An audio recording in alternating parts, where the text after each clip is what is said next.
ہر عورت کو مبارک کہ وہ عورت پیدا کی گئی، کیونکہ سب سے پہلے جو سب سے زیادہ بڑے ظالم و جابر خدائی کا دعویٰ کرنے والے فرعون کے مقابل بڑی ہمت سے کھڑی ہوئی، وہ کوئی مرد نہیں تھا بلکہ ایک عورت تھی جن کا نام حضرت آسیہ ہے۔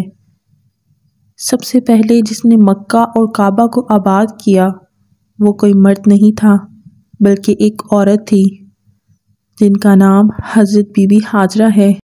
سب سے پہلے جس نے صفا اور مروہ کی سعی انجام دی وہ کوئی مرد نہیں تھا بلکہ ایک عورت تھی، حضرت بی بی ہاجرہ۔ سب سے پہلے جس نے روئے زمین کا مبارک ترین زمزم نوش فرمایا وہ کوئی مرد نہیں تھا بلکہ ایک عورت تھی، حضرت بی بی ہاجرہ تھیں۔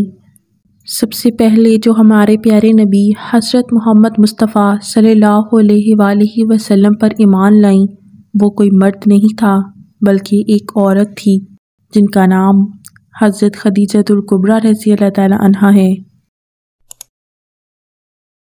سب سے پہلے جو سب کی مخالفت کے باوجود بیت المقدس میں داخل ہوئیں وہ کوئی مرد نہیں تھا بلکہ ایک عورت تھی، حضرت مریم علیہ السلام۔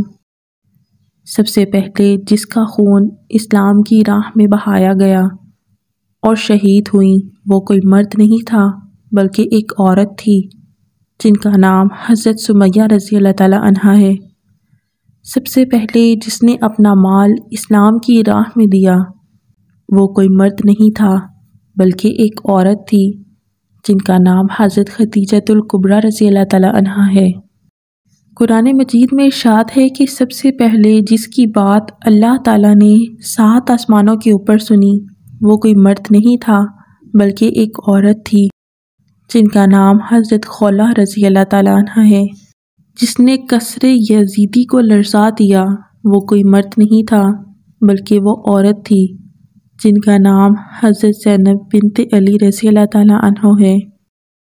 اس لیے ہر عورت کو مبارک کہ وہ عورت پیدا کی گئی۔